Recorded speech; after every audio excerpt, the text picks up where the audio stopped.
Introduction: The Kingdom Hidden in Plain Sight. What if the greatest treasure you have searched for has never been outside you?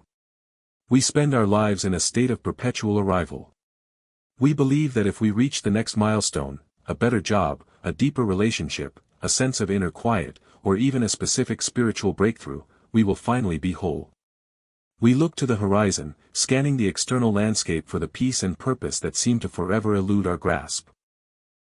We read, we strive, we attend, and we search, often feeling as though we are standing on the outside of a door that has no handle.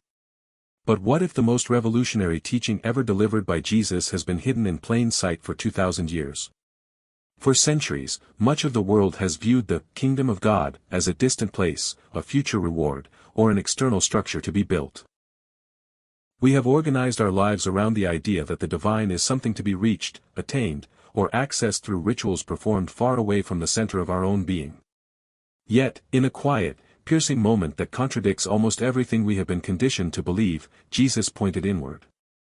He insisted that the kingdom, the very reality of God's rule and presence, was not coming with observable signs, nor could one say, "Look, here it is," or "There it is." He declared, with finality, that the kingdom is already within you. This is the forgotten inner teaching of Jesus. It is a radical proposition that shifts the entire weight of spiritual life from the external to the internal. It suggests that our relentless searching is not a sign of our devotion, but a misunderstanding of our reality. In the modern world, this distraction is amplified. We live in an age of constant external input. Our devices, our social pressures, and the unrelenting pace of modern life pull our consciousness out of our bodies and into a state of fractured observation. We are experts at navigating the surface of things, but we are often strangers to the depth of our own souls. We feel the ache for something more, a longing for meaning, for healing, for a connection that doesn't fade when the circumstances change, but we try to satisfy that hunger with external commodities. This book is an invitation to stop looking at the horizon and to begin the quiet, courageous work of turning inward. It is not a call to reject the world, but a call to reorient your relationship with it. It is an exploration of how we can awaken to the kingdom that is already present at the core of our consciousness. The journey we are embarking on is one of unlearning. We have been conditioned to believe that our problems are entirely out there, and that our salvation must come from out there as well. But if the kingdom is within, then our healing, our transformation, and our profound sense of belonging must also start within. This is not about self-help in the conventional sense, it is about self-discovery in the spiritual sense. It is the process of peeling back the layers of fear, ego, and cultural conditioning to reveal the reality of God's presence that has been waiting there all along. You may be approaching these pages with questions. You may be tired, hopeful, skeptical, or perhaps simply exhausted from the search. That is exactly where you need to be. The kingdom does not require you to be polished or perfected before you enter, it only requires you to be present. It invites you to stop the noise and hear the still, small voice that has been speaking beneath the turbulence of your daily life. As we walk through these 15 chapters, we will navigate the topography of the human heart and mind. We will look at why we search, how we can renew our perception, and what it looks like to live as a citizen of the kingdom in a world that often demands we be slaves to the external. We will discuss the biology of our thoughts, the philosophy of our existence, and the ancient, timeless wisdom that Jesus distilled into his simplest, most profound invitations. This book is written to be heard. Its rhythm is intended to bypass the analytical mind and speak directly to the place within you that already knows these truths. It is a contemplative guide designed to help you integrate these insights into the fabric of your everyday life. Your relationships, your work, your quiet moments, and your difficult seasons. Approach this not as a set of rules to follow, but as a map to a territory you already inhabit but have yet to explore. Release the need to achieve spiritual progress. Instead, simply practice the art of noticing. Notice the shift in your perspective, the softening of your defenses, and the emerging sense of peace that doesn't depend on your circumstances.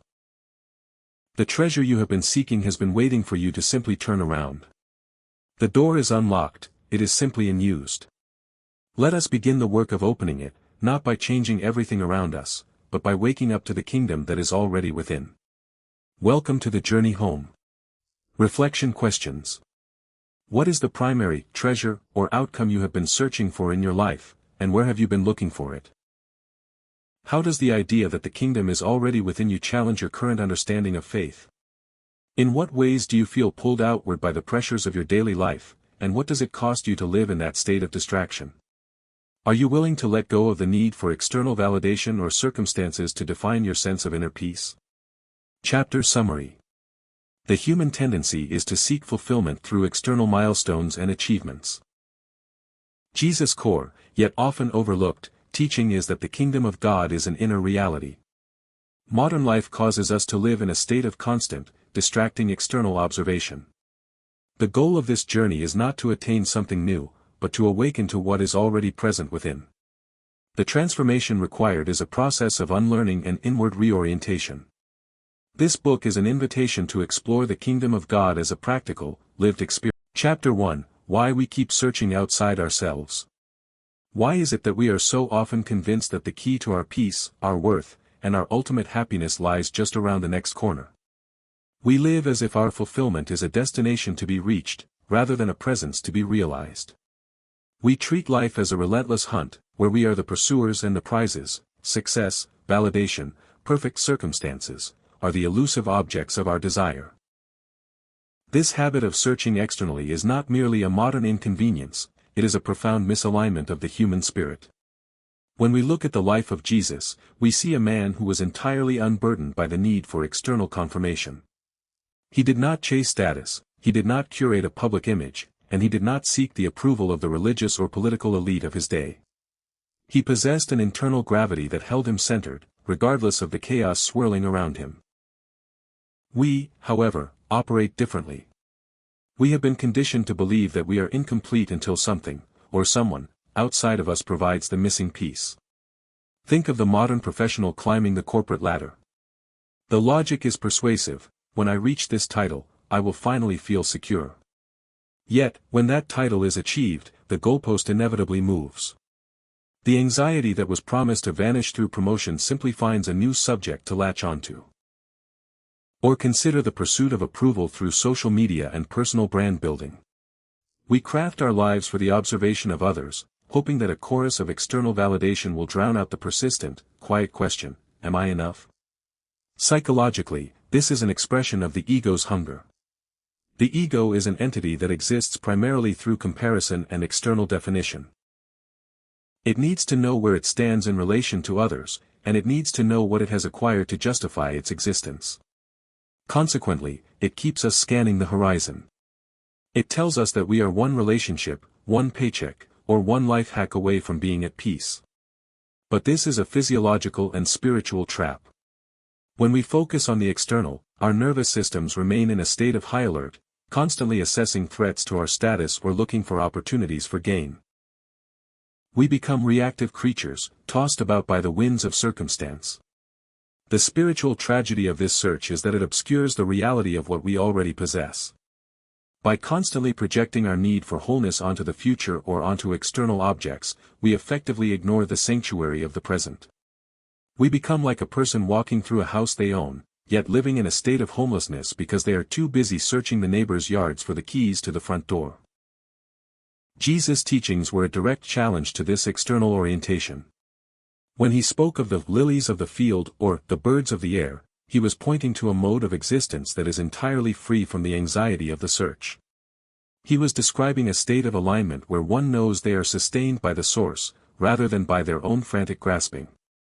He didn't tell his followers to stop working or to stop living, he told them to stop worrying. To stop operating from a place of perceived lack.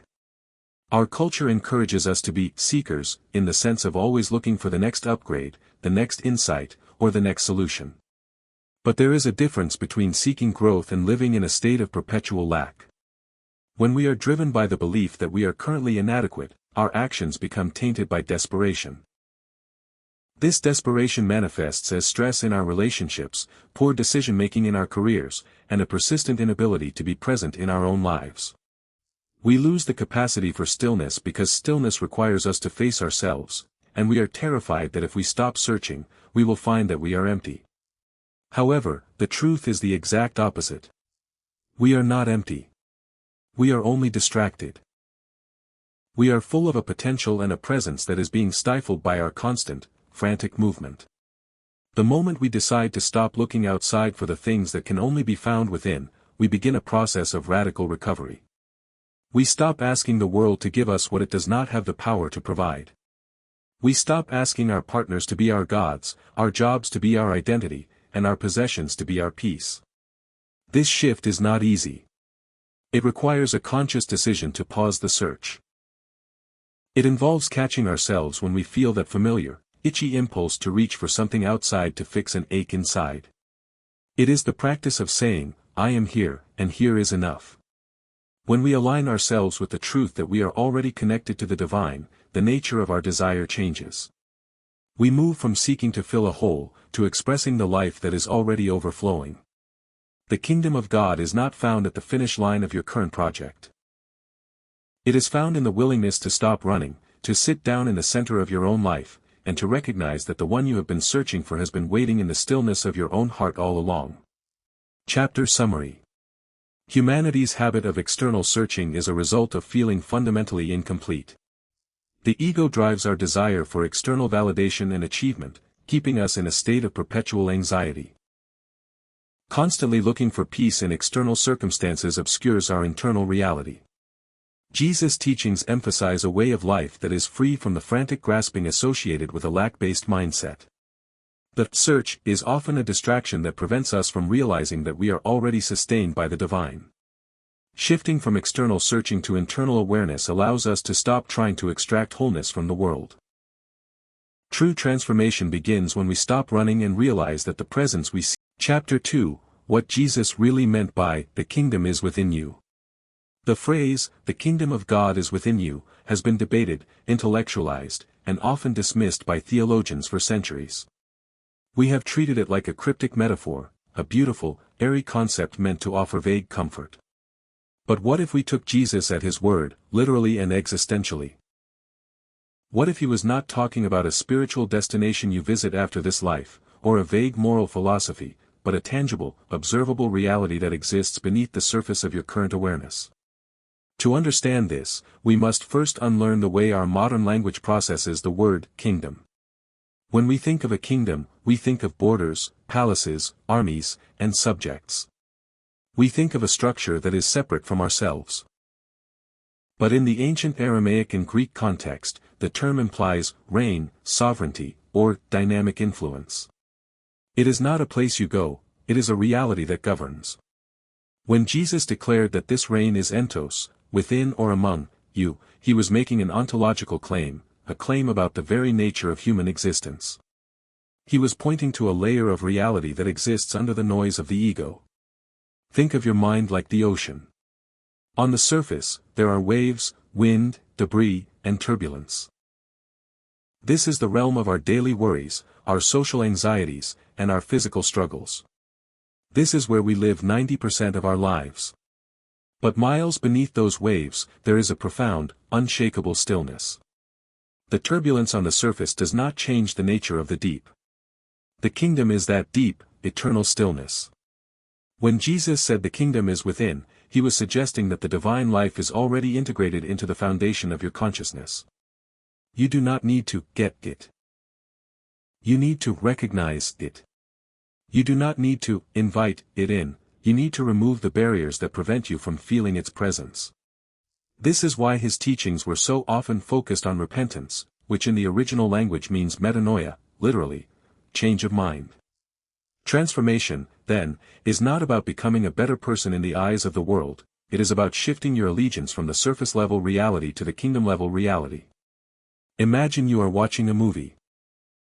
You become so emotionally invested in the plot, the drama, the conflict, the hero's struggle, that you forget you are sitting in a comfortable chair in a dark room. Your pulse races, you feel fear, you feel relief. But the movie is not your life. The kingdom is the screen. The movie, your daily life, plays on the screen, but it never alters the screen.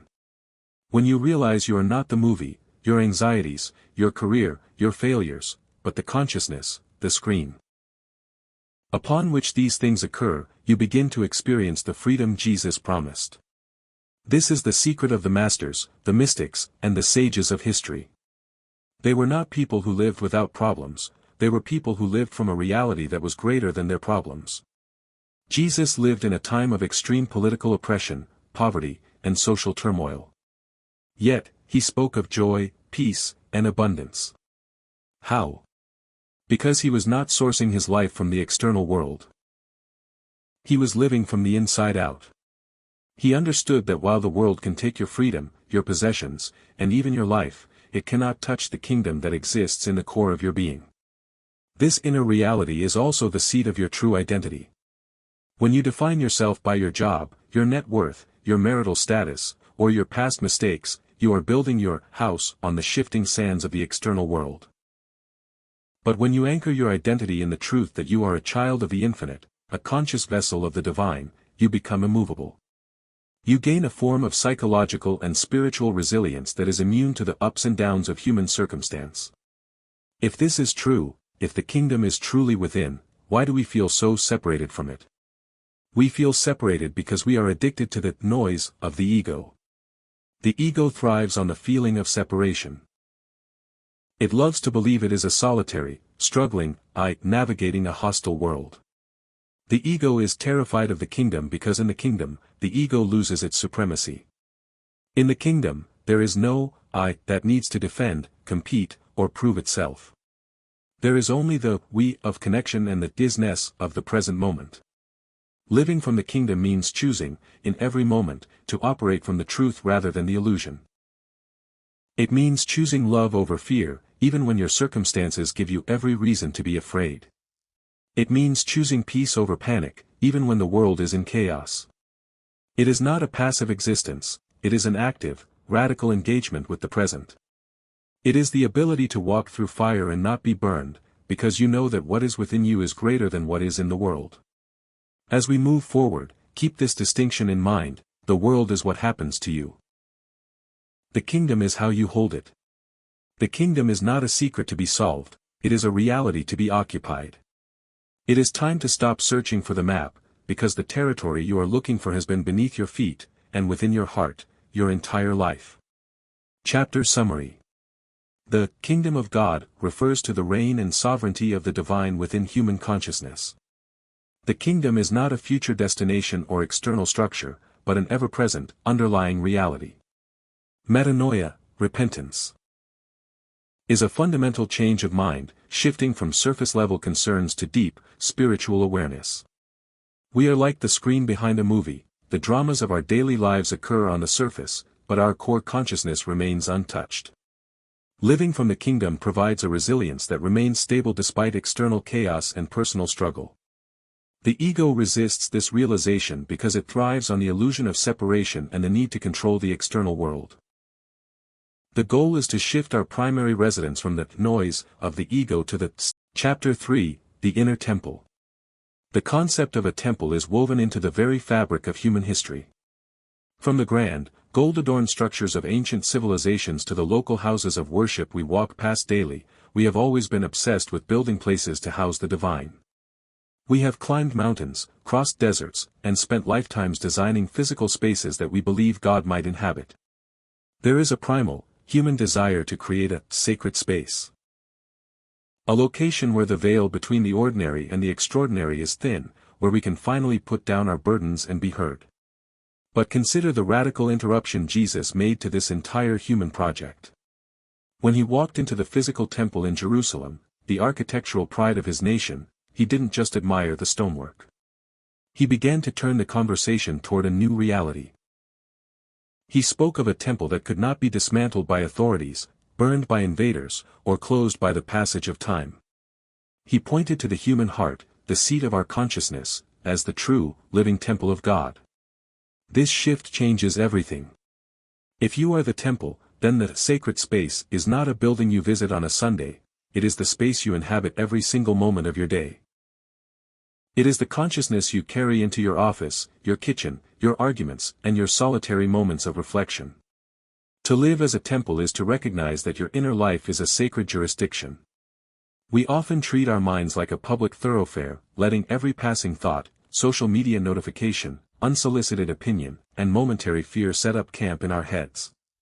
We allow the money changers, the anxieties, the greed, the comparative thoughts, to clutter the sanctuary. We wonder why we feel depleted, scattered, or disconnected, yet we have allowed the most holy part of ourselves to become a marketplace.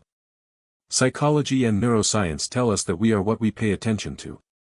If your attention is constantly fragmented by external noise, your inner world will inevitably become fragmented as well. Your consciousness is the space where you meet the divine. If that space is cluttered with the debris of the world, you will struggle to hear the quiet, consistent guidance of the Spirit. Creating an inner temple is not about retreating from the world into a state of monastic silence, it is about learning to hold a boundary. It is about becoming the steward of your own consciousness. When a thought of fear or inadequacy tries to enter the sanctuary of your mind, you have the authority to ask, does this belong here? When a feeling of resentment or jealousy knocks at the door of your heart, you have the power to say, this is not welcome in the temple. Think of the stillness required to maintain a physical temple, the flickering candles, the soft light, the quiet air.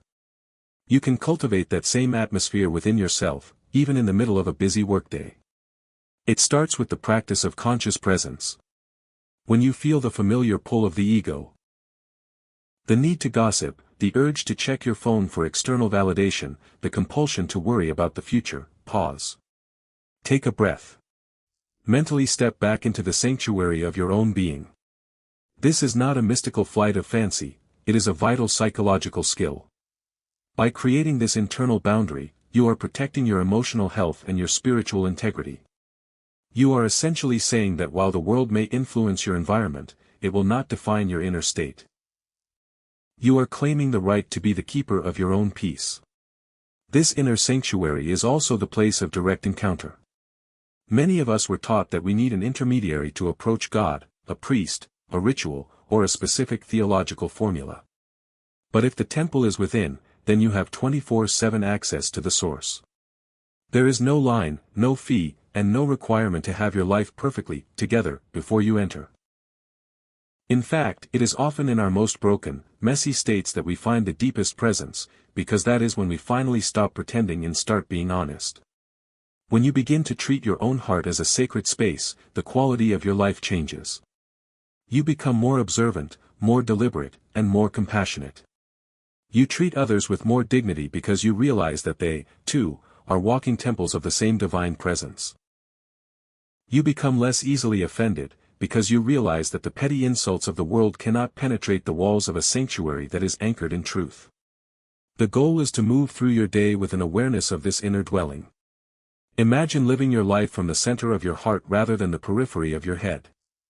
Imagine making decisions not from a place of fear or reaction, but from the stillness of the sanctuary. The temple is already built. The lights are already on. The only thing missing is you, consistently choosing to show up and stay present in the only place where you were ever meant to meet God. Chapter Summary. Humanity has historically sought the divine in external structures, but Jesus redefined the temple as the human heart and consciousness. The inner temple is a living, constant reality that we carry everywhere, not a destination to be visited. Treating the mind as a public thoroughfare allows external stress and ego-driven thoughts to clutter our inner sanctuary. We must act as stewards of our consciousness, setting boundaries against thoughts and emotions that do not serve our peace. The inner temple provides 24/7 access to the divine, requiring no external intermediary. Recognizing ourselves as temples fosters dignity, patience, and a deeper sense of interconnectedness with others. Living from the heart, the sanctuary, allows us to make decisions from a place of truth and still. Chapter 4, Renewing the Mind. We often operate under the assumption that our thoughts are the absolute truth. If we feel anxious, we assume there is a catastrophic reason for it. If we think we are failing, we accept that as a factual assessment of our reality. But our thoughts are not necessarily reality, they are merely the interpretation of it. We are not just thinking beings, we are feeling, observing, and experiencing beings, and our thoughts are merely one layer of that complex navigation. When the ancient wisdom literature invites us to renew the mind, it is not suggesting that we simply replace negative thoughts with positive ones, a common, superficial approach that often backfires by ignoring the depth of our inner struggle. Instead, it is a call to a complete cognitive and spiritual transformation. It is the practice of remapping the pathways of our perception so that we no longer view the world through the narrow lens of the ego, but through the expansive, luminous perspective of the kingdom. Modern neuroscience offers a fascinating window into this. We know now that our brains are neuroplastic. They are constantly rewiring themselves based on what we focus on and repeat. Every time you engage in a habitual reaction, every time you spiral into worry, hold on to resentment, or reinforce a story of lack, you are strengthening those neural pathways, making it easier for your brain to repeat that pattern in the future. In a very literal sense, your thoughts are carving the landscape of your inner world. If you have spent 40 years reinforcing paths of fear, cynicism, or self-doubt, your brain has become an expert at finding reasons to support those narratives. It is literally wired to confirm what you already believe. This is why renewing the mind is such an intentional, rigorous, and necessary act. You are not just changing your mind, you are re-engineering your baseline perception. To renew the mind is to bring your thoughts into alignment with the truth of the kingdom. It is the process of asking, is this thought consistent with the reality of love, abundance, and presence?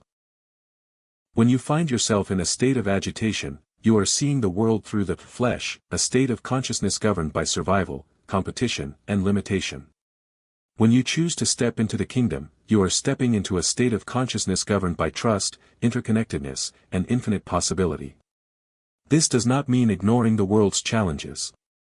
It means engaging with them from a higher vantage point. Think of a pilot flying through a storm. The storm is very real. The turbulence is felt, the wind is loud, but the pilot does not become the storm. They navigate the storm by looking at the instrument panel, which tells them a truth that the turbulence cannot see. Your spiritual practice, your moments of silence, and your conscious self-examination are your instrument panel. They allow you to see clearly even when the emotional weather is severe. The most common lie the unrenewed mind tells us is the lie of separation. That we are separate from God, separate from each other, and separate from our own capacity for peace. This lie is the root of all human conflict and personal suffering. When you perceive yourself as a separate, competing entity, you feel the need to defend, to grasp, and to control. But when you renew your mind to recognize the underlying unity of all things, your behavior changes. You stop competing, because you realize there is no scarcity in the kingdom. You stop defending, because you realize that your true self is already secure and cannot be diminished by the opinions of others. The practical application of this is found in its gap. There is a gap between a stimulus, what happens to you, and your response. The unrenewed mind skips the gap, it reacts immediately, impulsively, and habitually. The renewed mind lives in the gap. It observes the stimulus, weighs it against the truth of the kingdom, and then chooses a response that is aligned with love and wisdom. This pause is the most powerful tool you possess. It is the space where you reclaim your agency. As you practice this, you will notice that your relationships begin to shift. You will stop expecting people to provide what they cannot give.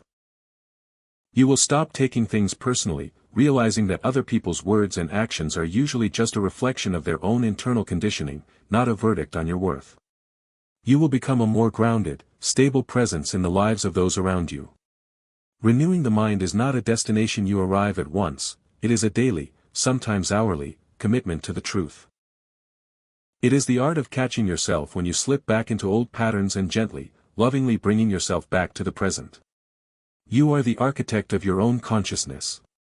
With every conscious thought and every intentional pause, you are building a new way of living, one that is no longer dictated by the old stories of the ego, but by the eternal, quiet truth of the kingdom within. Chapter Summary. Our thoughts are interpretations of reality, not always reality itself, and we have the power to consciously reshape them. Neuroscience confirms that our brains physically rewire based on our consistent patterns of thought and focus.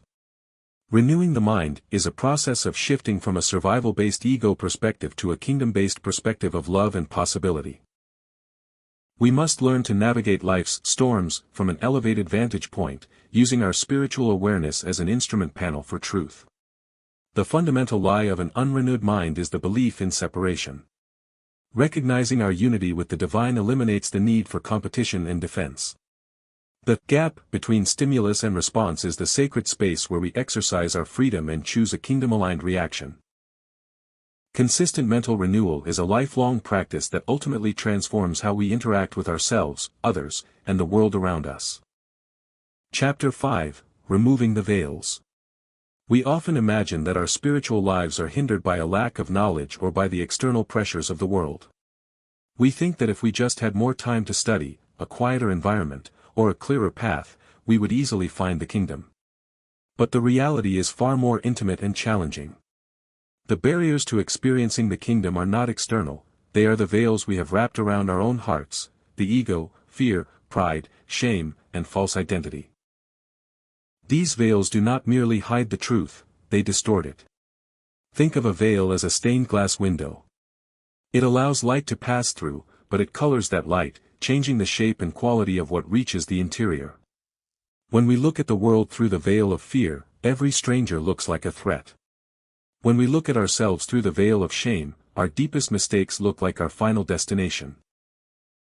The kingdom is always shining, but our inner lenses are often clouded by years of accumulation. The most pervasive of these veils is the ego, that constructive self that we have spent a lifetime building. The ego is obsessed with its own preservation.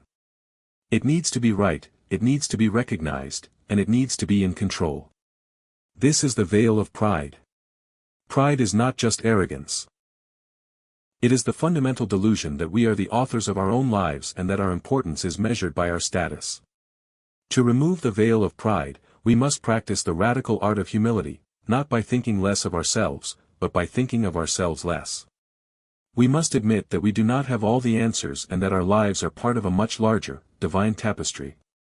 Then there is the veil of fear. Fear is a powerful, protective mechanism that has gone rogue. It was designed to keep us safe from immediate, physical danger, but in our modern world, it has attached itself to our identities. We are afraid of rejection, failure, poverty, and change. This fear acts as a heavy curtain, closing us off from the kingdom's expansive possibilities. When we live behind the veil of fear, we exist in a state of contraction. We stop taking risks, we stop showing up authentically, and we stop trusting the quiet guidance of the Spirit because we are too busy trying to micromanage our safety. Shame and guilt are perhaps the most damaging veils because they convince us that we are unworthy of the very thing we are searching for. Shame whispers, "You are fundamentally broken," while guilt says, "You have done something that makes you unlovable." Both are lies that deny the truth of our inherent, divine nature. You cannot find the kingdom while you are busy hiding from it. These veils make us feel like we must fix ourselves before we can stand in the presence of God. But the truth is that the light of the kingdom is precisely what dissolves these shadows. You don't get clean to take a bath, you get in the bath to get clean. Removing these veils requires a practice of radical self-honesty. It is the willingness to look at the parts of ourselves we would rather keep hidden. Our insecurities, our petty jealousies, our desire for applause, and bring them into the light. This is not about self-flagellation or wallowing in past mistakes, it is about acknowledging these barriers so they no longer have power over us. When you notice yourself feeling defensive, ask, what part of my ego is being challenged here? When you feel paralyzed by a decision, ask, is this fear or is this wisdom? By naming these veils, you are already beginning to pull them back. You are moving from a state of being the one who hides to the one who sees. As these veils fall, you will experience a profound sense of lightness. The world will seem different because you are different. You will find that you are less reactive, more compassionate, and significantly more at peace. You will stop trying to project an image of perfection and start living from a place of authenticity. This is not about becoming a perfect human, it is about becoming a transparent one. When the veils are removed, the light of the kingdom doesn't just enter you, it shines through you. You become a conduit for grace, not because you have earned it, but because you have finally stopped standing in the way. The removal of these veils is an ongoing process. It is a daily decision to be honest with yourself, to let go of the need to be somebody, and to trust that you are already enough in the eyes of the divine. Every time you choose vulnerability over defensiveness, or trust over fear, you are thinning the veil. And in those moments of thinning, you will catch a glimpse of the reality you have been searching for, a reality of love, peace, and belonging that was never hidden. It was only obscured by the stories you told yourself about who you were. Chapter Summary. Barriers to the kingdom are internal, manifested as veils like ego, fear, pride, shame, and false identity. These veils act as filters that distort our perception, preventing us from seeing the reality of divine presence. The ego's need for control and status creates the veil of pride, which must be countered by the humility of recognizing our place in a larger whole. Fear forces us into a state of contraction, keeping us from the freedom and expansion of kingdom living. Shame and guilt are lies that keep us hidden and feeling unworthy. They are dissolved by the light of presence, not by self-fixation. Radical self-honesty and acknowledging our hidden shadows are essential steps in pulling back these veils. As the veils dissolve, we shift from hiding behind perfect identities to living authentically, becoming conduits for grace. Chapter 6. Faith as Inner Knowing. We often treat faith as a synonym for intellectual assent, a set of doctrines we agree to believe, or a desperate hope we cling to when we have no other options. We talk about having faith as if it were a fragile object we must guard against the winds of doubt and the cold logic of the world. But this definition of faith is thin and brittle. It is a belief system, not a spiritual reality. In the context of the kingdom, faith is something far more robust, ancient, and grounded. Faith is not the absence of doubt, faith is the presence of an inner knowing. True faith is an orientation of the heart. It is a deep, quiet alignment with the reality that you are sustained, loved, and known by the source of all existence. It is the spiritual equivalent of the law of gravity. You don't need to believe in gravity for it to hold you, you simply exist in its field. When Jesus spoke of faith, he wasn't asking people to perform intellectual gymnastics, he was inviting them to trust the underlying reality of God's presence, even when the surface of their lives suggested otherwise.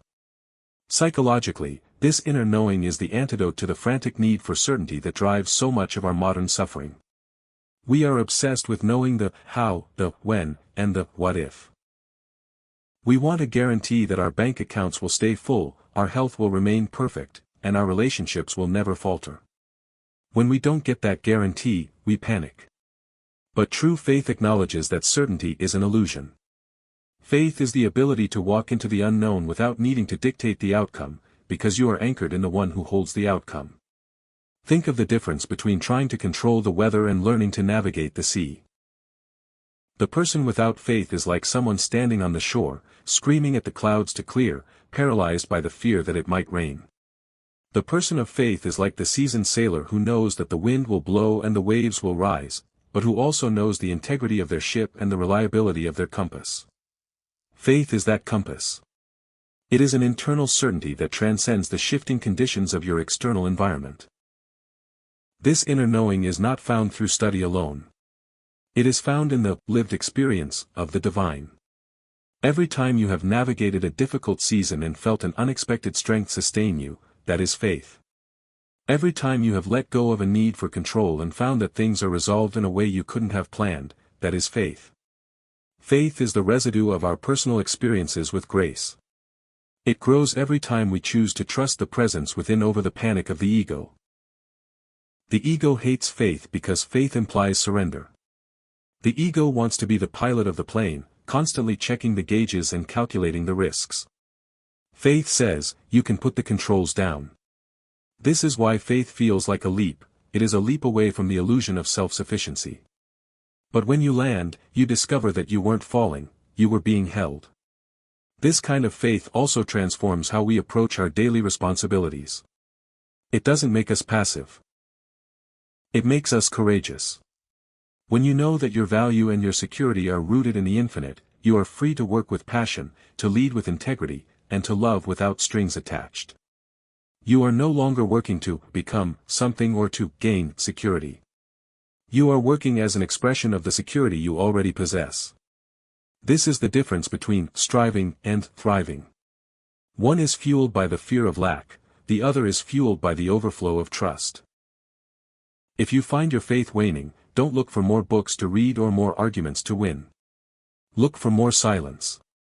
Look for the places in your day where you can stop the noise and simply breathe into the reality of God's presence. Faith is not an intellectual conclusion, it is a frequency. It is a state of being that you access by turning your attention inward, away from the chaos and toward the calm. You don't need more faith. You just need to realize that the faith you possess is already a manifestation of your connection to the divine.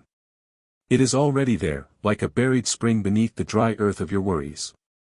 Your only task is to remove the stones, the doubts, the anxieties, the obsession with control, and let the water rise. Faith is the bridge between the world as you see it and the kingdom as it truly is. It is the quiet, unshakable conviction that you are not walking alone, that you are not unloved, and that nothing, no circumstance, no failure, no fear, can ever separate you from the source of your being. That is not just a belief. That is the truth you are here to experience. Chapter Summary. Faith is not intellectual assent or a fragile hope, but a robust, ancient inner knowing, a spiritual orientation of the heart. Faith is like gravity. It is a foundational reality that sustains us whether we feel it or not. The obsession with external certainty is a product of the ego, while faith is the ability to navigate the unknown with peace. True faith grows through our personal, lived experiences of grace and our willingness to surrender the need for control. Faith is not passive, it provides the security needed to act with courage, integrity, and love in everyday life. Striving is fueled by fear, while thriving is fueled by the trust that we are already secure in the divine. Faith is a frequency of presence, accessed through silence and the intentional removal of. Chapter 7, The Language of the Heart. We often perceive spiritual maturity as an increase in knowledge or a heightening of emotional intensity. We think growing in the kingdom means feeling more or knowing more. But the true language of the kingdom is not found in our intellect or in the volatility of our emotions, it is found in the refined, consistent posture of the heart. Forgiveness, compassion, humility, gratitude, and love, these are not just virtues to be practiced. They are the native language of the kingdom. When you speak these languages, you are not just behaving well, you are aligning your entire being with the frequency of the divine. Forgiveness, for instance, is often misunderstood as a concession to those who have hurt us, or a way to let people off the hook. But in the kingdom, forgiveness is a tool of liberation for the forgiver. When you hold on to resentment, you are effectively chained to the person who harmed you. You are giving them authority over your present emotional state. You are letting the past invade the sanctuary of your inner temple. Forgiveness is the act of reclaiming your own consciousness.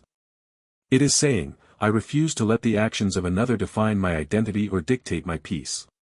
It is not about forgetting or condoning, it is about releasing the poison you have been drinking and hoping would harm someone else. Compassion follows closely behind. If forgiveness is the release of the past, compassion is the opening of the present. Compassion is the ability to see through the mask of another person's behavior. When someone acts out of anger, greed, or selfishness, the ego sees an enemy to be defeated or judged. Compassion, however, sees a wounded soul acting out of their own disconnection. It recognizes that hurt people hurt people. When you operate from this place, you are no longer a target for other people's toxicity. You become a witness to their suffering, and in that transition, you maintain your own centeredness. You are no longer part of the reactive cycle, you are the one who breaks it. Then there is gratitude, not the shallow, polite gratitude of saying, thank you, when things go our way, but the radical gratitude of recognizing the gift of existence itself. Gratitude is the ultimate alignment with abundance. The ego, by nature, is always looking at what is missing. It is the filter that sees the empty chair at the table rather than the feast that is provided. Gratitude reverses that filter. It trains the brain to notice the abundance, the opportunity, and the grace that is woven into the ordinary. When you practice gratitude, you are essentially vibrating in harmony with the reality of the kingdom, which is inherently full and complete. Humility, often mistaken for self-deprecation, is perhaps the most misunderstood language of the heart. It is not about thinking you are small, it is about recognizing that you are part of something vast. It is the removal of the I from the center of your universe. When you are truly humble, you become incredibly teachable and remarkably peaceful, because you no longer have an image to defend. You don't need to be the smartest person in the room, the most successful, or the most spiritual. You are simply content to be a vessel. This humility acts as a safeguard for your mental health, protecting you from the crushing weight of having to maintain a persona.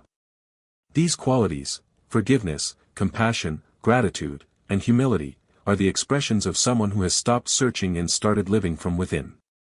They are the natural outcome of a person who no longer feels the need to prove their existence because they know their existence is rooted in the divine.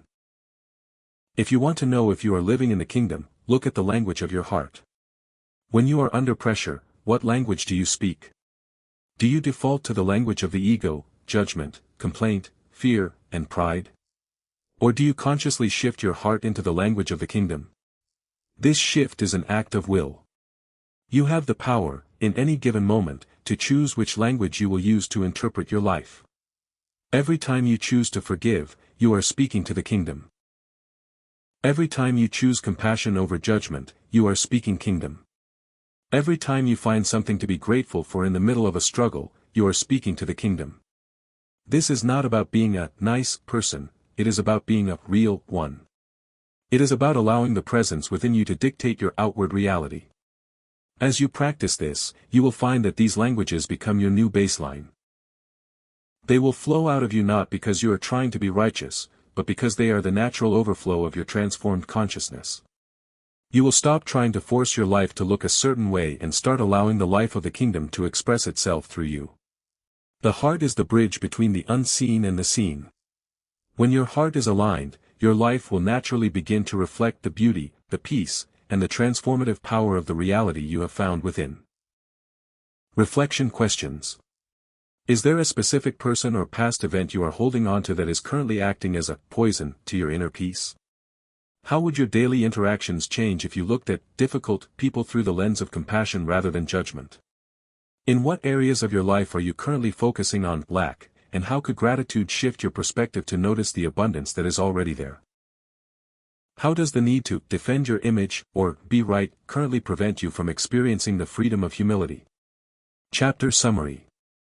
The language of the heart consists of virtues like forgiveness, compassion, gratitude, and humility, which are expressions of kingdom consciousness. Forgiveness is a tool of liberation that releases the past and stops others from having authority over our internal state. Compassion allows us to see past harmful behaviors, protecting us from becoming targets of others' toxicity.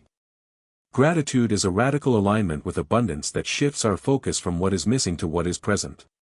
Humility is not self-deprecation, but the freeing act of moving the I from the center of our universe.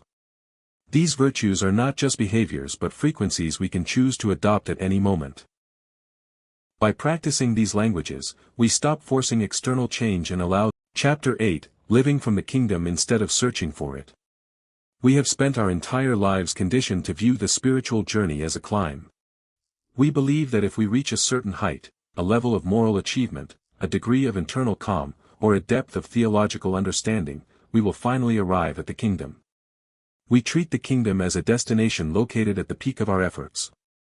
But what if the climb is the very thing keeping us from the reality we seek? What if the kingdom is not at the top of the mountain, but at the base, surrounding us like the very air we breathe? The shift from searching for the kingdom to living from the kingdom is the most significant pivot a person can make. When you are searching, your posture is lacking. You are acting as if something is missing, as if you are incomplete, and as if you need to travel somewhere else to find wholeness. When you are living in the kingdom, your posture is one of overflow. You are acting as if you are already connected to the source.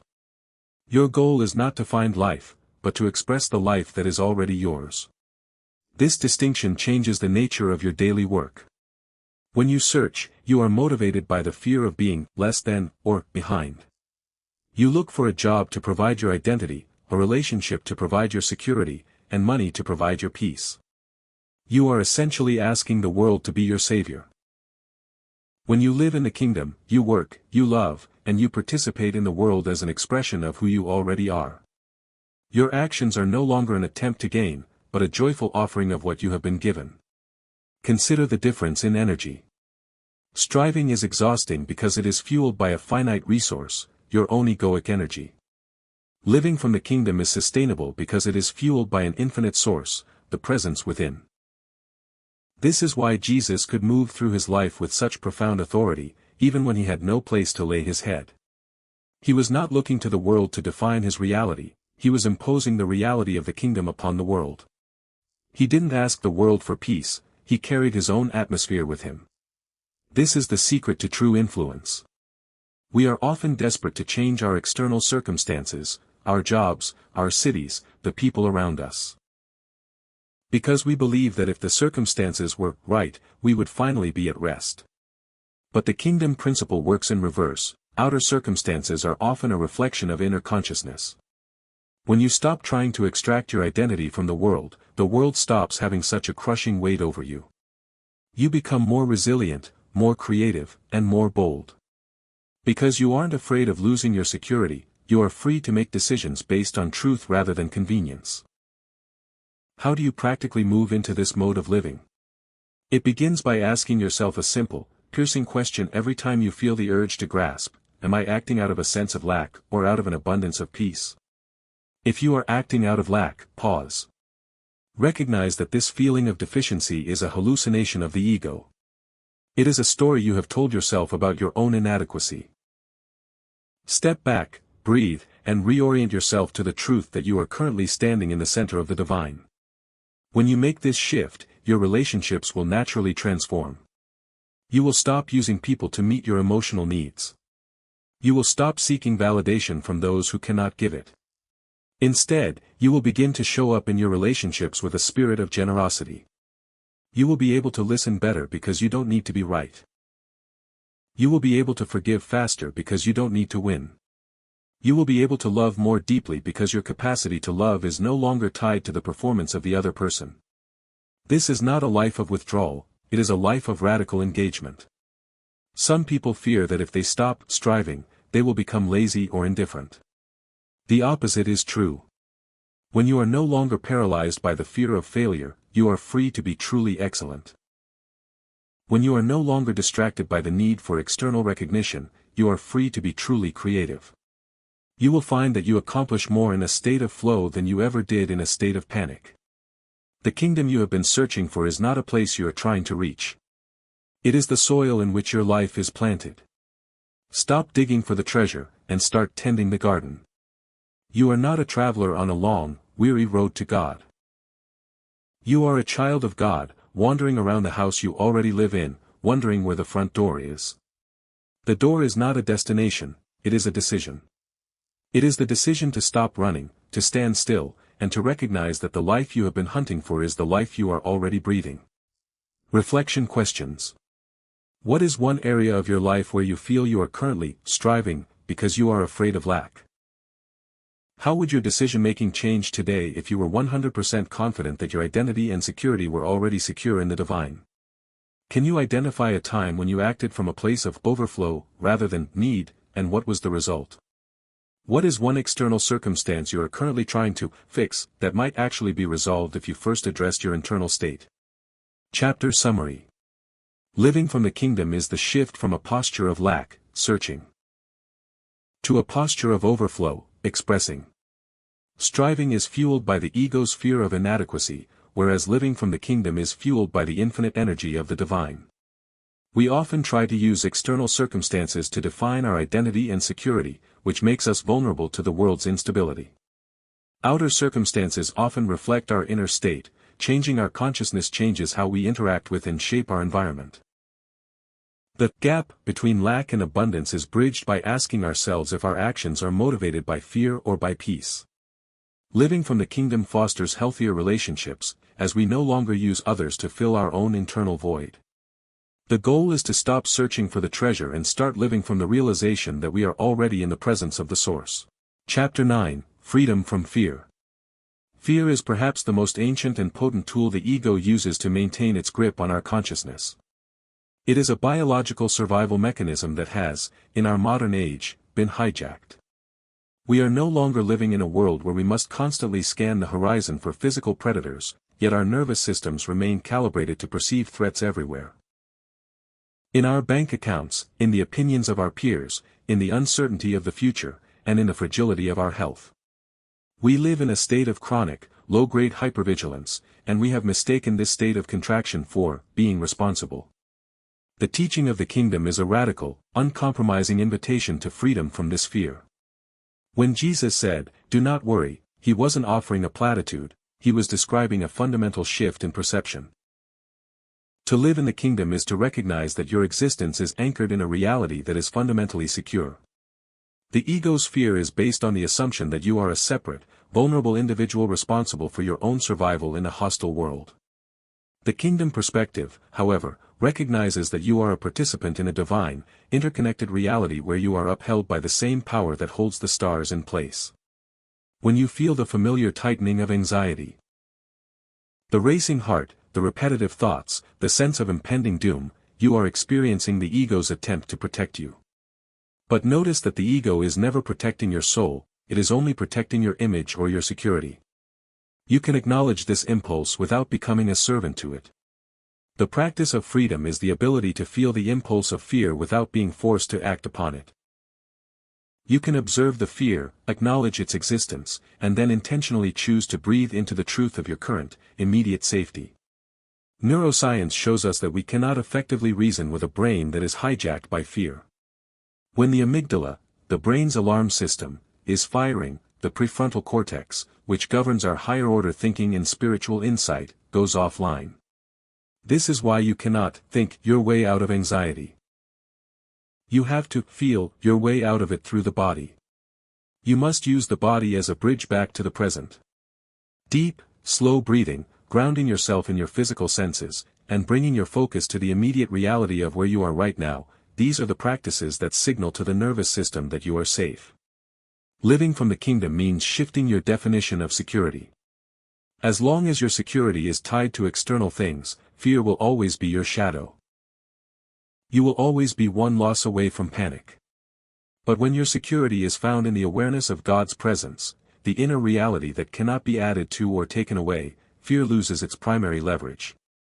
You become like a tree with roots that go deep into the earth. The wind may howl and the branches may sway, but you cannot be uprooted. This is not a call to be reckless. It is a call to be fearless. Recklessness is a reaction to fear, often disguised as bravery. True fearlessness is the calm, unwavering trust in the source. When you are no longer operating from a place of fear, your decisions become cleaner and your actions become more effective. You are no longer wasting energy on what-if scenarios, you are investing your energy in the what is. You become a pillar of stability in a world that is addicted to chaos. The next time fear approaches, don't run from it, and don't let it drive the car. Sit with it, observe it, and then place it in the context of the kingdom. Ask yourself, is this fear based on a present, objective reality, or is it a projection of my ego's need for control? By bringing the light of awareness into the room, the shadow of fear will naturally dissipate. You are not a victim of your biology, you are the master of your consciousness. The kingdom within is a fortress of peace, and it is open to you at all times. Chapter Summary. Fear is a survival mechanism that, when uncontrolled, keeps our nervous system in a state of chronic contraction and hypervigilance. The ego uses fear to maintain its illusion of separation, making us feel responsible for our own precarious survival. Practicing the ability to observe fear without acting on it allows us to reclaim our agency and bypass the ego's alarms. Because we cannot reason with a fearful brain, we must use physical grounding and present moment awareness to reset our nervous system. Shifting our security from external, unstable factors to God's internal presence makes us resilient against the chaos of the world. Fearlessness is not recklessness. It is a calm, deep trust that directs our energy toward productive action. Chapter 10, The Kingdom in Relationships. Relationships are the primary furnace of human transformation. They are the most immediate and demanding environment where the reality of the kingdom is either lived out or eclipsed by the ego. It is easy to be spiritual when you are sitting in silence, reading, or meditating alone. It is infinitely more challenging to remain centered, compassionate, and wise when you are navigating a difficult conversation with a partner, a conflict with a family member, or the friction of professional leadership. Relationships are the mirror that reveals exactly how much of the kingdom we have actually integrated, and how much is still just a theory. The ego approaches relationships with a transactional mindset: what will I get out of this, or how does this person make me look? We treat people as assets to be managed, obstacles to be navigated, or sources of validation to be drained. This is the root of most relational suffering. We enter into marriage, parenting, or friendships hoping that the other person will provide the inner peace, the sense of worth, or the emotional stability that we haven't yet claimed for ourselves. When they inevitably fail to meet these impossible expectations, we feel betrayed. But the betrayal is not by them. It is by our own misaligned expectations. Living from the kingdom transforms relationships from transactional to relational. When you are rooted in the inner reality of God's presence, you stop asking others to play the role of your savior. You stop expecting your partner to be the source of your joy, or your children to be the source of your legacy. You come to the table as a whole person, which ironically makes you a far better companion. You are no longer needy, which clears the space for you to be truly present. In the kingdom, the goal of a relationship is not to have your needs met, but to become a vehicle for grace. This changes how you navigate conflict. When an argument arises, the ego's objective is to win, to be right, or to defend its territory. In the kingdom, the objective is to understand, to forgive, and to maintain the connection. You become willing to let go of the need for the last word, because your security is no longer at stake in the outcome of the disagreement. You realize that the relationship itself is more important than the ego's demand for victory.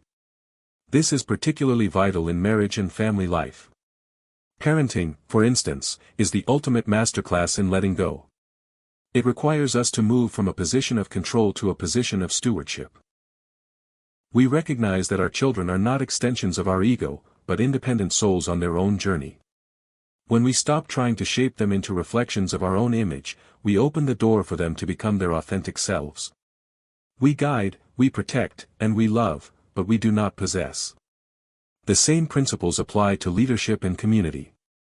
A kingdom-centered leader is not a master who rules, but a servant who empowers. They lead not by the force of their authority, but by the weight of their character. They are the first to forgive, the most willing to listen, and the most committed to growing the team. Because they are not driven by the fear of losing their position, they are free to share power, to acknowledge their mistakes, and to advocate for the best in everyone around them. The most powerful thing you can bring into any relationship is a transformed consciousness. When you are present, you listen with a depth that makes the other person feel heard and understood. When you are rooted in peace, you do not escalate conflict, you act as a thermostat that sets the temperature of the room. You become a healing presence simply by being yourself. As you go about your day, practice bringing the kingdom into your interactions. Before you enter a meeting, start a difficult conversation, or walk into your home, pause and remember who you are. Remember that you are a temple of the divine. Remind yourself that you don't need to get anything from the people you are about to encounter. You are there to contribute, listen, and reflect light. When you stop taking from your relationships and start offering the best of your inner reality, you will find that your relationships don't just change, they begin to mirror the harmony of the kingdom you carry within. Chapter Summary.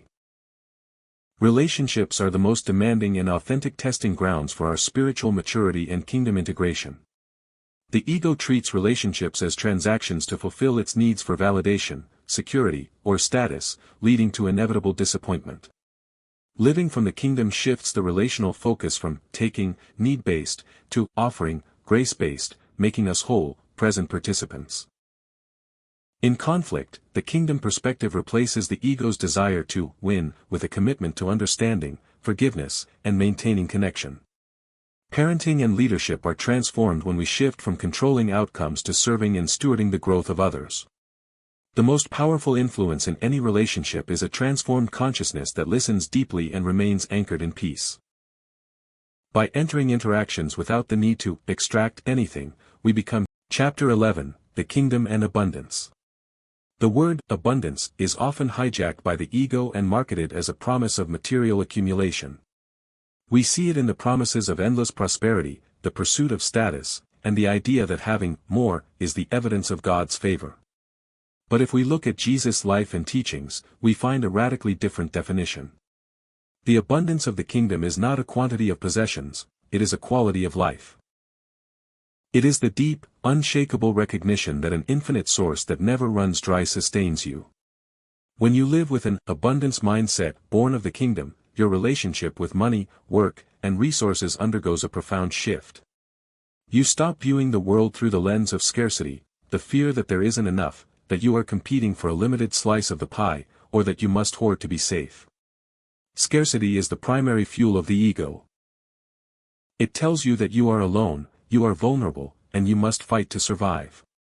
Abundance is the fruit of the Spirit. It tells you that you are part of a vast, intelligent, and generative system. This is not a call to ignore the practicalities of money or the necessity of hard work.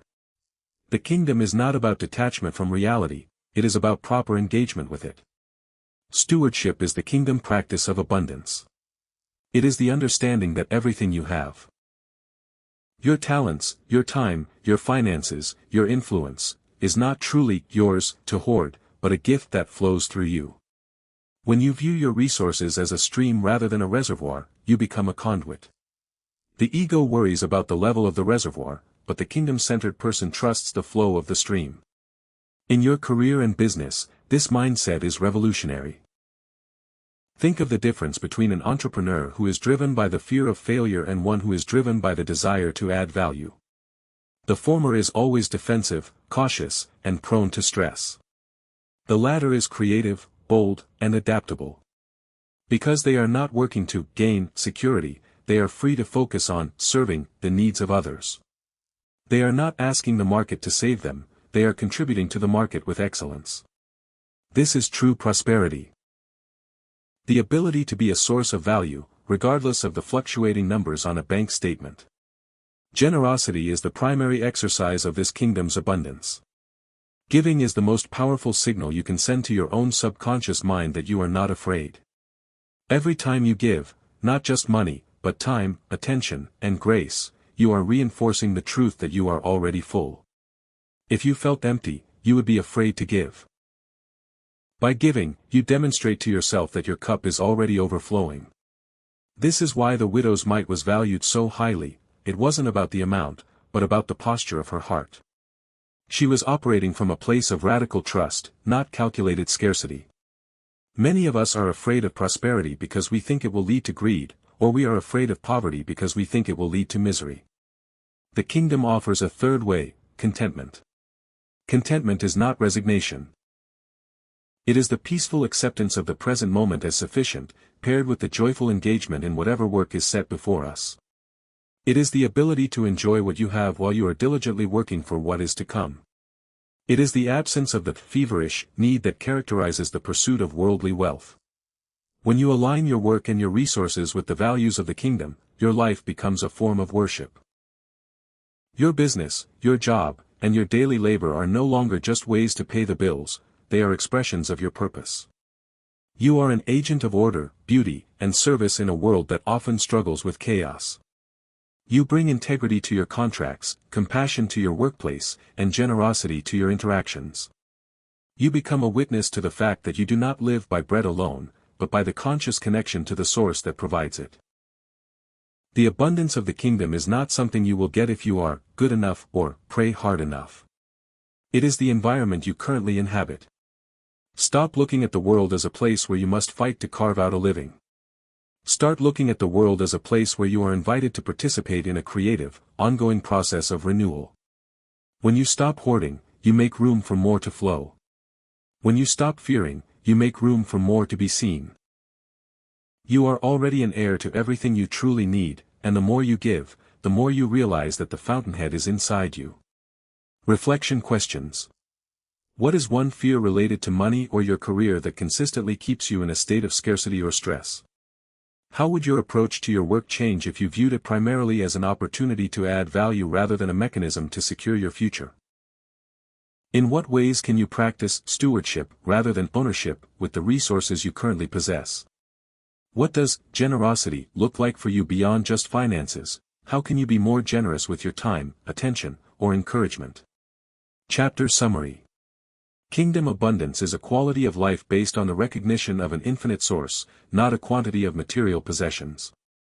The scarcity mindset is the ego's primary tool to keep us in a state of fear and competition. Stewardship shifts our perspective from owning and hoarding resources to allowing them to flow through us as a gift. Abundance in business and career is found in the shift from a fear-based drive to a service-based contribution. Generosity is the ultimate practice of abundance, signaling to ourselves that we are not afraid and that we are already full. Contentment is the peaceful, powerful balance of enjoying the present while working toward the future. Aligning our labor with Chapter 12, Daily Practices for Living from Within. We often make the mistake of thinking that a spiritual life is something we do for an hour or two, and then we go back to our real lives. We compartmentalize our existence into the sacred and the secular. But the kingdom is not a part-time reality, it is the fundamental reality. To live from within requires us to weave spiritual awareness into the fabric of our everyday lives. It requires the establishment of practices that act as constant recalibration points, pulling our focus back from the noise of the world and into the stillness of the heart. The most foundational of these practices is silence. In a world of constant digital input, silence is a radical act of resistance. It is in the silence that we stop the incessant chatter of the ego and learn to listen to the still, small voice of the spirit. This doesn't necessarily require an hour of meditation. It can be found in the 2 minutes you spend in your car before walking into your office, the intentional pause before you pick up your phone, or the quiet moment before you fall asleep. Silence is the space where you stop doing and start being. It is the practice of letting the surface of your mind settle so you can access the depth of the kingdom. Gratitude is the second pillar of daily practice. It is not merely a polite habit, it is a cognitive discipline. By intentionally seeking out things to be grateful for, especially in the midst of mundane or difficult days, you are physically training your brain to scan for abundance rather than scarcity. This is a form of active mindfulness.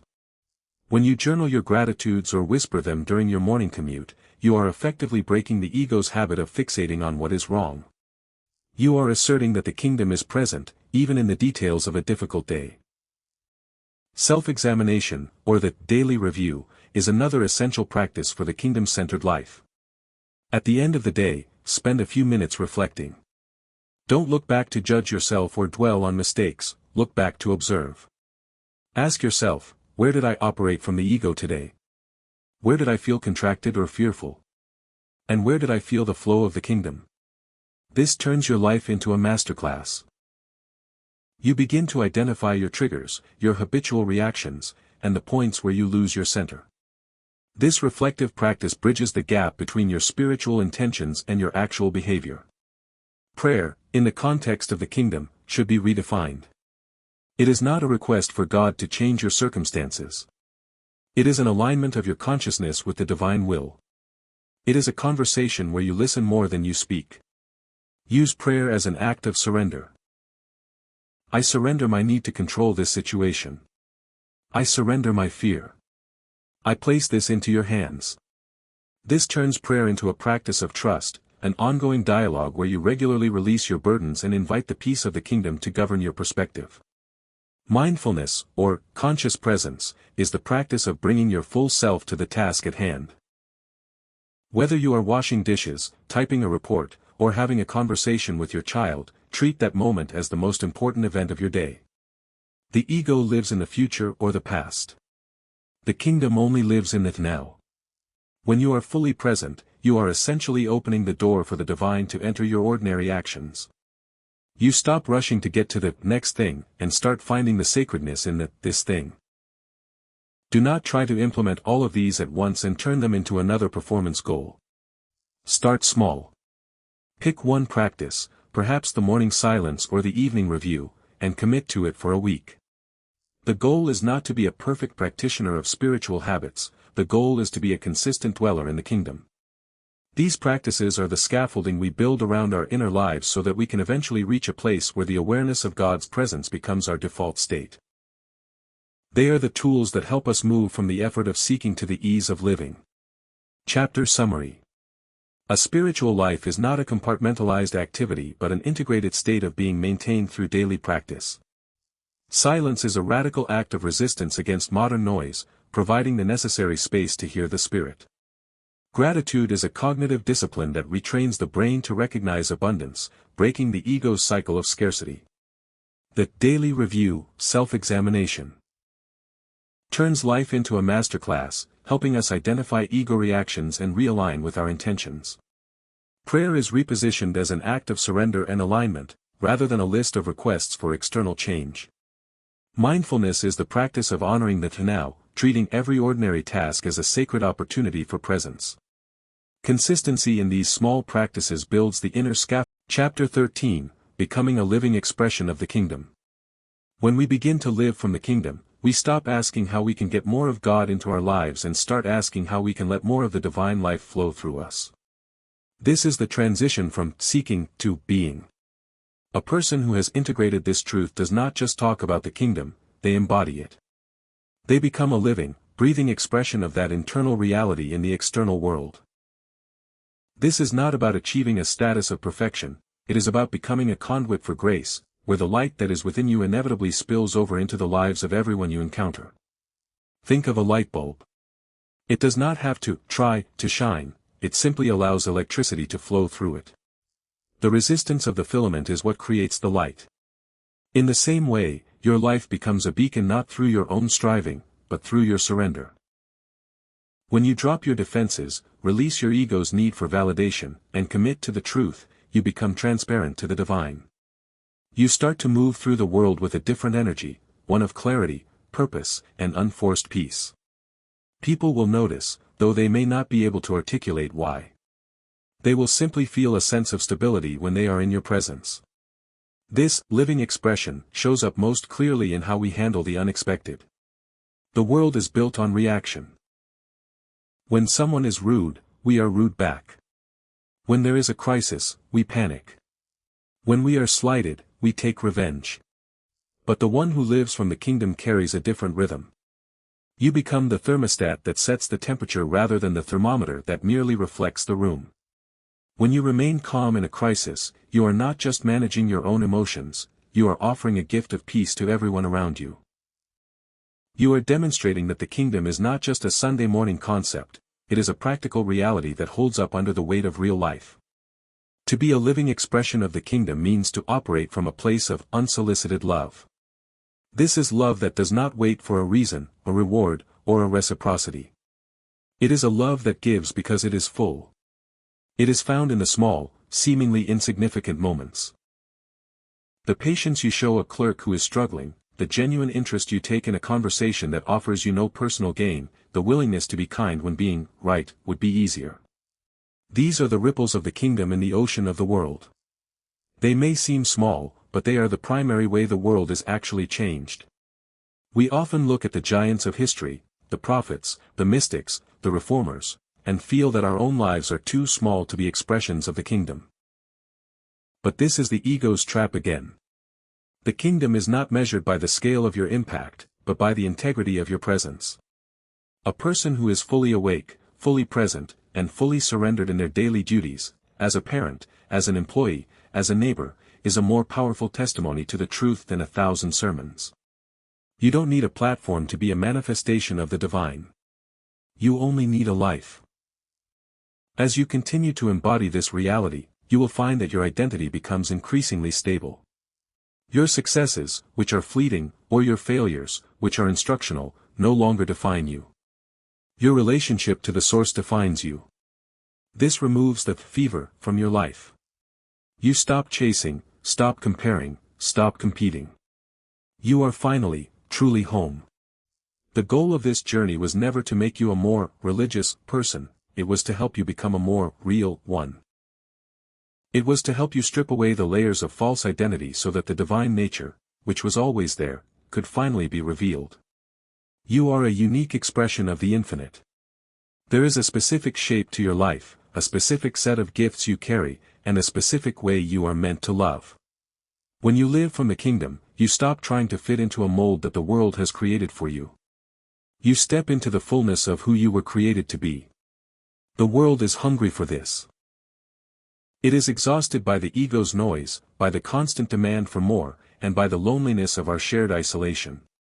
When you show up, centered, compassionate, and awake, you are offering the world the only thing it actually needs, the presence of the kingdom. You are proving that the search was not in vain, because the treasure was always waiting to be uncovered, and it was always meant to be shared.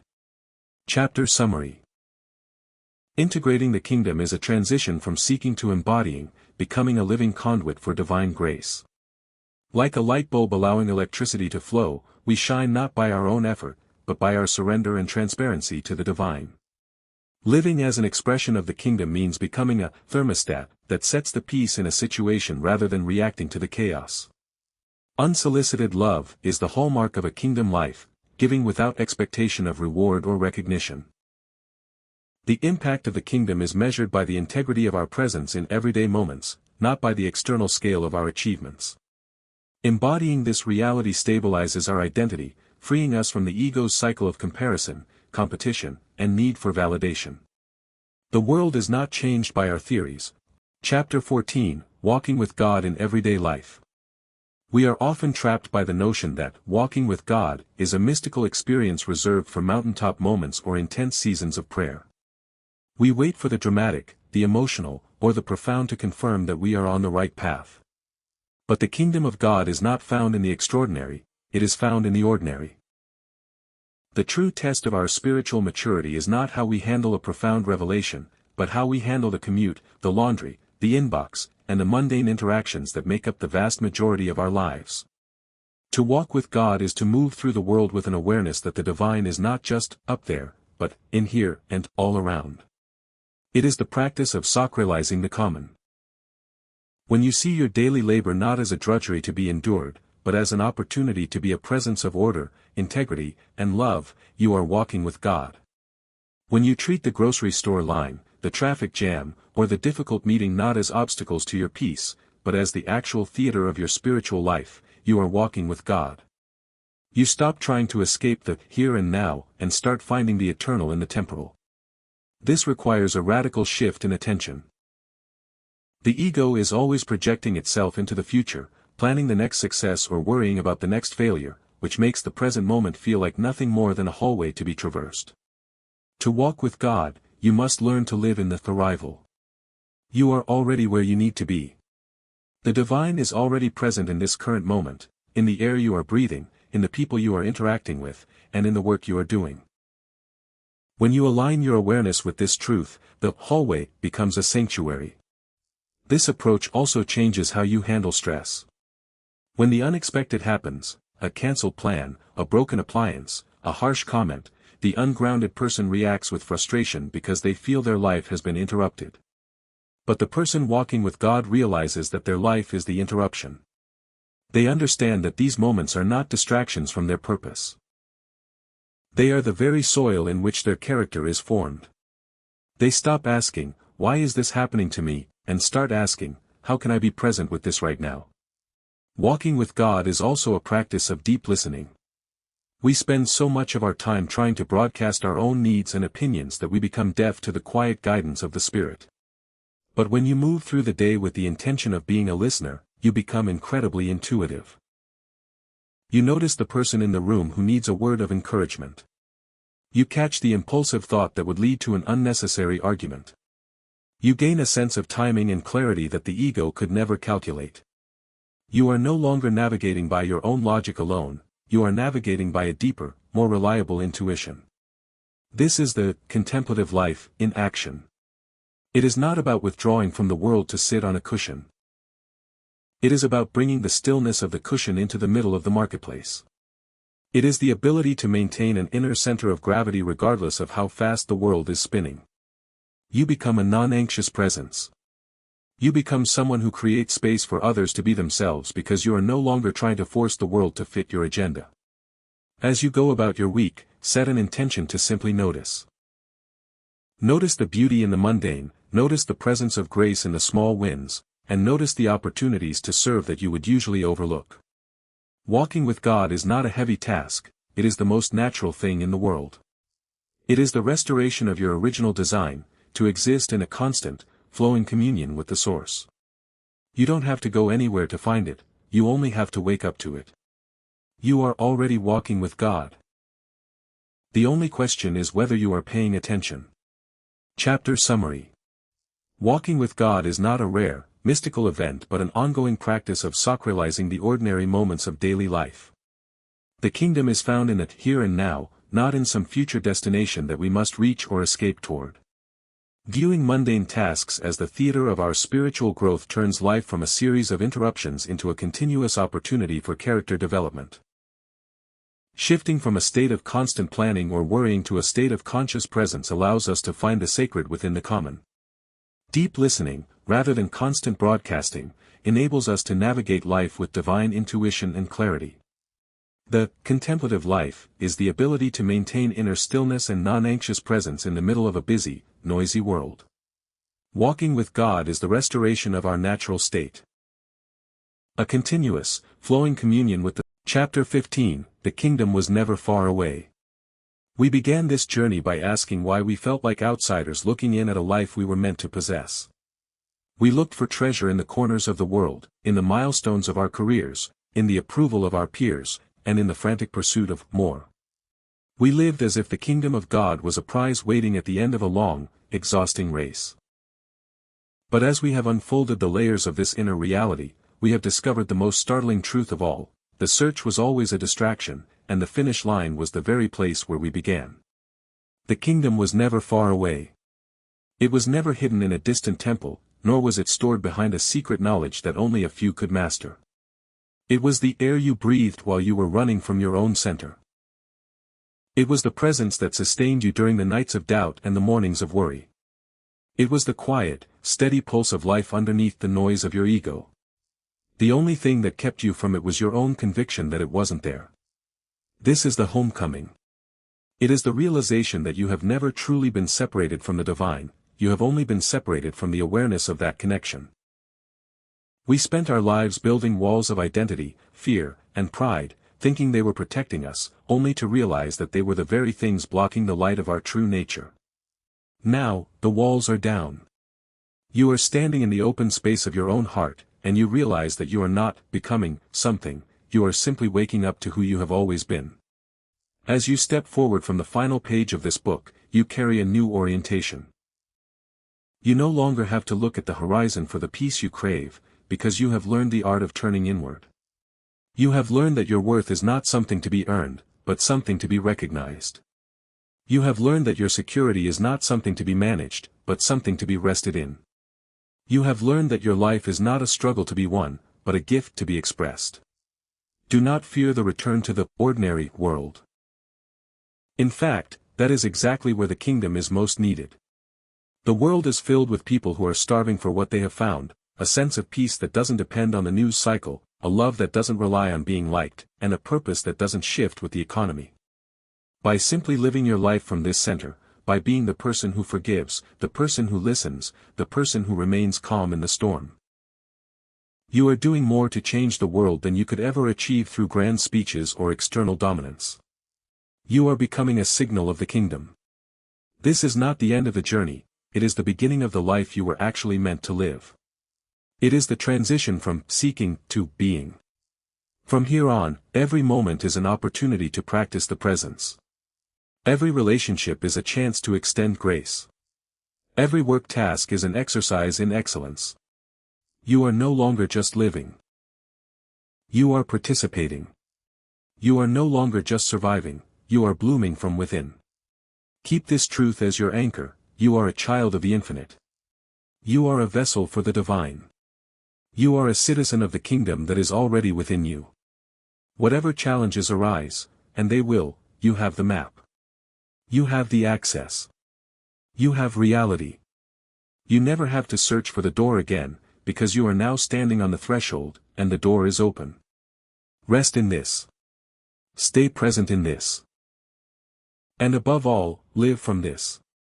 The search is over. You have arrived. Reflection questions. How has your understanding of the search changed from the beginning of this journey to where you are now? What is the most significant veil you have removed during this process, and how has your life changed as a result? As you move forward, What is one commitment you can make to ensure you keep living from the center of your heart rather than the periphery of your head? How can you offer the peace you have found to others in your daily life, starting today? Chapter Summary. The entire spiritual journey is a process of waking up to the reality that we were never separated from the divine, we were only distracted by our own egoic constructs. Homecoming is the realization that the kingdom is not a destination to reach, but an ever-present reality that has been waiting for our awareness. We shift from a life of seeking to a life of being, anchored in the truth of our inherent worth and divine connection. Our lives become a signal of the kingdom in the world simply by our choice to remain centered, compassionate, and awake in the ordinary. The end of the search is not the end of our life, it is the beginning of our true participation in the life of the Spirit. By maintaining the practice of presence, we ensure that we live consistently from our inner reality rather than the world's external pressures. We are now empowered to live as children of the infinite, fully aware that the kingdom was never far away,